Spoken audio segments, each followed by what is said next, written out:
Welcome to Rewatch-and-Rank. On this channel, we rewatch older TV shows, provide a summary and opinion on the episode before ranking each episode against each other. And today's episode is Hercules, The Legendary Journeys, Season 2, Episode 3, What's in a Name? Episode in a nutshell is a brief reminder of what happens in the episode. So, at the beginning of the episode, Hercules and Iolaus are heading to his hometown to visit his mom when they happen upon a woman whose cart is stuck, and they help her take it out, learning that Hercules is apparently getting married, and, well, obviously, Hercules isn't, and so when they return home, Hercules only stays briefly before going to investigate this imposter who's using his name.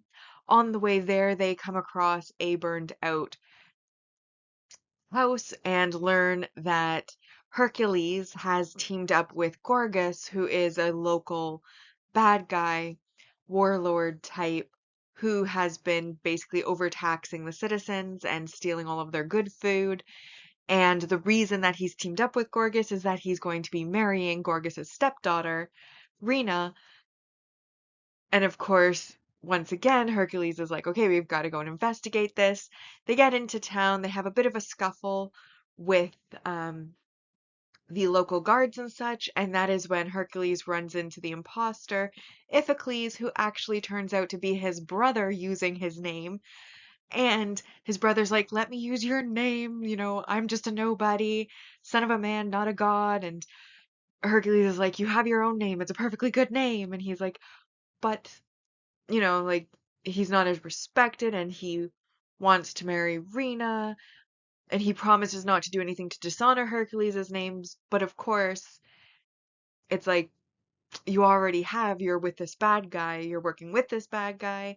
You've ruined the hopes of these people who expected you to be hero to overthrow Gorgas, but instead you're there. Meanwhile, Iolaus makes friends with a local man um, who is trying to inspire the villagers to rise up against Gorgas. And while Hercules and his brother are off talking about the use of his name and impersonating him, etc., he ends up captured by the guards after a fight and thrown into the prisons. The village man informs Hercules of this, who then goes into the catacombs to try to save Iolaus, and along the way encounters a multitude of traps, including a well, okay, to be honest, the first trap is entirely Hercules' own fault. He sees a ball of string on the wall and is like, you know what? I need to pull this. So when he pulls it, of course, the floor collapses out from under him. So then he ends up having to use his strength to hold himself up by his arms, kick in the door, get into the hallway. Then as he's going through the hallway, of course, arrows start shooting out from the walls because traps. Then later on, the walls start to close in on him on either side, and he uses a bone to hold it open while he gets out of the hallway. Then a spiked ball comes, winging towards his head. He ducks under it, but the spiked ball then lodges into the wall, activating another trap of spiked logs that go back and forth. And he asks who makes these, and I believe that that is a very good question because it's makes for great entertainment, but who made all those? Anyways, finally after those traps, he manages to make it to Iolaus, who has been in the cell starving and so very hungry this entire time. The guards ate in front of him, told him if he wants to eat, he can eat rats. Then once they leave, he uses a clever hunter's trick to bring a bowl of food right to the edge of the cell, but that is when a dog decides that it's hungry and decides to eat it from him, and he spends basically the entire time starving. Finally, Hercules makes it to Iolaus. He opens the cage, however, Iphicles confronts Hercules, basically saying that they have to be enemies now because, Gorgas is ordered him to stop him. And that's when Rena arrives and hears Iphicles calling Hercules Hercules and is like, well, then who are you? And Iphicles is all, uh-oh, well, actually, I'm his brother. And then he asks Hercules to help him because she's very upset about the lying Hercules goes and is like, he's my brother, I've known him so long, he's actually a great guy, he used my name, he knew it's foolish, give him a second chance. She at first says she needs time to think, which is fair. Then Gorgas and his guards come in, and one of them, because he was hurt about Rena, who was an arranged marriage for him, falling in love with Hercules, and then later we learn that he's actually Hercules' half brother. Um, he went to Hera and got a jar that had a mandrake in it that was going to kill Hercules, and it would only activate around the real Hercules, which is how he proves that Iphicles is a fake Hercules. And then he, of course, brings the jar, opens it, and Hercules then has to fight the mandrake, which isn't a traditional, like the plant mandrake, but rather a lizard that was sprouted from the root of the mandrake plant by Hera's magic. And so he's actually fighting a lizard with glowing green eyes. And he and Aeolus are basically completely distracted by that, while Iphicles ends up fighting a lot of the guards and then eventually having to save Rena from her former fiance, who's like, if you don't love me, then you won't love anybody, and is trying to kill her. After saving her, she of course forgives him. And then after all the action is over, the villagers, led by the village boy who is trying to basically inspire them all to rise up on their own, come charging in and are a little bit upset that they missed everything. But all's well that ends well, and Hercules returns home to his mother, who's happy to see him, and then also happy to see her other son, who hadn't been home for even longer than Hercules, and meet his new or soon to be wife. And all's well that ends well, like I said.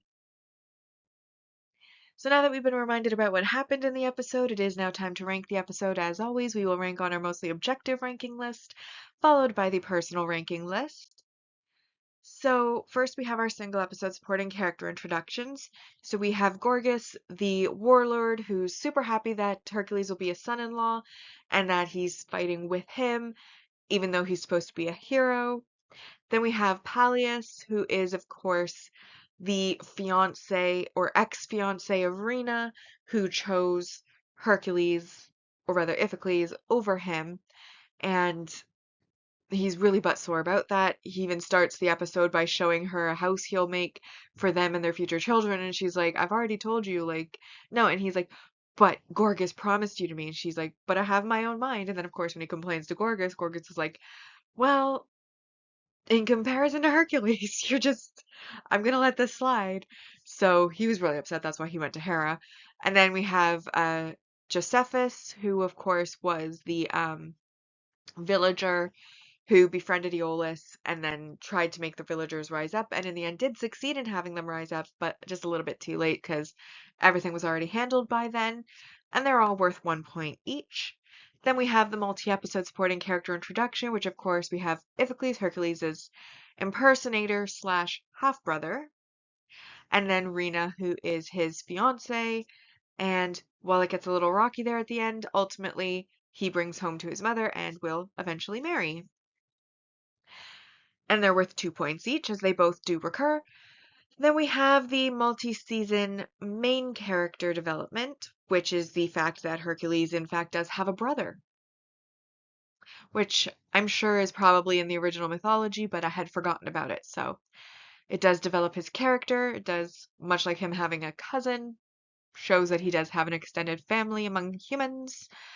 And then we have the world building bit, which is of course the mandrake and not the traditional it's a root that screams, but rather that born from the screaming root is a lizard with glowing green eyes that they end up having to fight and is actually incredibly easy to defeat because all they had to do was shackle all of its limbs, and once it couldn't move anymore, it was like, okay, I'm done, and disappeared.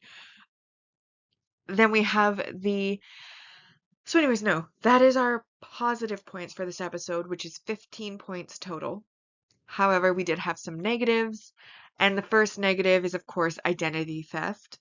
Never a great thing. His brother does impersonate him, take his name, potentially could have dishonored the name, and as Hercules said, he had a perfectly fine name of his own. They are each allowed their own names, and that's the way it should be. But anyways, identity theft, bad, bad in reality, bad in this case. So minus 2 points.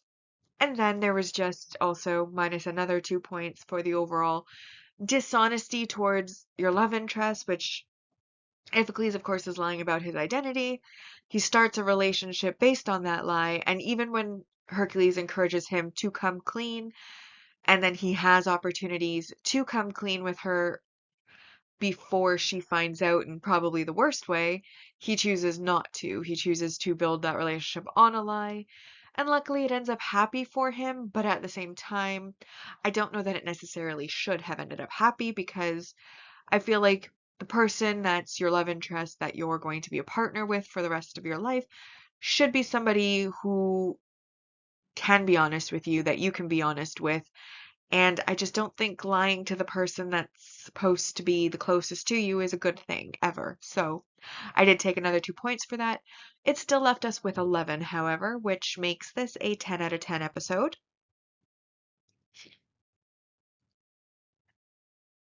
And with our mostly objective ranking, when more than one episode has the same score, they do just get ranked in episode order. So our mostly objective ranking so far has in first The King of Thieves, followed by What's in a Name, and then in third, All That Glitters. Now, my personal ranking for this episode. Well, I really enjoyed this episode. I thought the concept of an imposter, but then it turns out to be a brother, was really great. It brings in that family connection. I do like that we see that the family is expanding again, and the brother is now bringing home his love and has found his love, even though he had at first been insecure and thought he needed to be Hercules to find love. Then he learns that he can do it on his own, be his own person. How nice. What a sweet message. And then, of course, there was the comedic aspect of Iolaus in the cell starving the entire time. Like, even when he gets to town the first time, he's going to look for food, but there's not a lot of food there because, of course, Gorgas is overtaxing and stealing all the good food. Then he goes into the cell and he's still hungry and he's like trying to meditate, but his stomach is growling the entire time. And then the guards decide to bring this big feast in front of him and eat in front of him, and then they leave leftovers, and he basically goes like above and beyond to get these leftovers only for a dog to come in and eat them, and then he's starving and then he has to fight.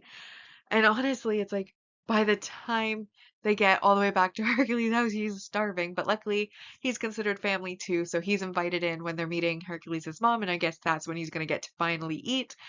But I thought that starving, just him being hungry the entire episode and that being like his primary focus the entire episode was kind of, well, not kind of, it was very funny. Um, and then, of course, there was all of the traps that Hercules had to go through these catacombs to get to Aeolus. And it's just like one thing after another. And he had a couple of close calls. Like one of those arrows was really close to the family jewels. That was hilarious. And then, of course, the fact that we're expecting a mandrake to come out of this jar. And we're thinking like the traditional mandrake, which is the screaming root, as we've seen in multiple different medias. Like there's the Harry Potter version, there was a BBC Merlin's version, there's other stories that I can't think of off the top of my head, but I have seen it in other stories too. But pretty much any time a mandrake is involved, oh, some of the manga and manhwa I've watched or read have a lot of like will have a mandrake as like a special root, sometimes even one that is able to move on its own. So the point is like mandrakes are pretty common and it is traditionally a plant. Sometimes it has a face and can move on its own. Sometimes it's just, shaped similar and it screams and can cause pain or death or fainting upon hearing the scream. That's pretty much the traditional.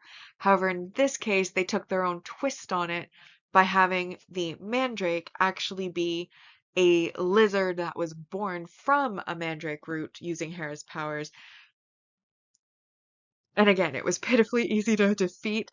Like they struggle with it, they're fighting, it's going around, and then as soon as they get it shackled down, it just is like completely gives up and just disappears. So all they really had to do was bind it. They didn't have to defeat it or fight it or anything.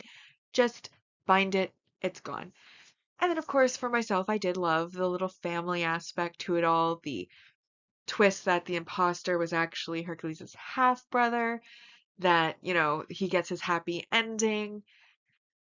And Hercules, at the end when he sees like, his mom, his brother finally returned home after a very long time with a new family that's going to be getting started to expand their family, and even Aeolus coming in as his best friend who's like family, and he just kind of the last scene is him smiling at them, kind of like satisfied that, the family is growing again, and I just thought that was a very sweet moment as well. Basically, I didn't really dislike anything, and even the jealousy made sense because it's like, yes, it was an arranged marriage, so she was under no obligation to have feelings for this man, but at the same time, it was arranged and then just like one-sidedly broken off. So I could understand why he would be hurt and upset about that.